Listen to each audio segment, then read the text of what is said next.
Avant le début du confinement en France, comme une partie des Français vivant dans les grandes villes, Antoine Cide est retourné à la campagne, dans sa résidence au sud-ouest, dans le département de la Charente, une zone rurale qui, selon lui, semble moins touchée par le coronavirus. Bonjour, je m'appelle Antoine Cide, je suis président d'une association culturelle franco-chinoise, traducteur et enseignant. J'ai eu la chance de passer cette période de confinement dans ma maison de campagne, ce qui rend la chose un petit peu plus aisée que dans les grandes villes. Nous sommes relativement privilégiés également en termes non seulement d'étendue, d'espace que vous voyez derrière moi, mais aussi en termes de nombre d'infections, puisque les départements de la Charente, tout ce qui est le Grand Ouest, l'Occitanie sont relativement peu touchés par le phénomène du coronavirus.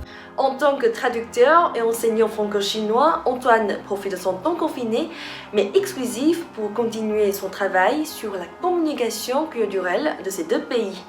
Bien que la société soit à l'arrêt, mes journées restent denses et remplies puisque je continue durant cette période à assurer la continuité pédagogique avec du télé-enseignement et par ailleurs à écrire également des articles scientifiques sur le bouddhisme contemporain chinois, sur la réduction de la pauvreté en Chine au cours des dernières décennies et à occuper également le reste de mon temps, lorsqu'il y en a, à traduire des œuvres contemporaines littéraires chinoises. Pour le travail des soignants, pour le travail de toutes les personnes qui continuent à être au front de cette maladie, il est important qu'on continue à respecter les gestes barrières et à respecter le confinement. L'air frais circulant, la population est moins dense et les maisons espacées. La campagne permet aux habitants de passer cette période de confinement d'une manière plus aisée et sécurisée.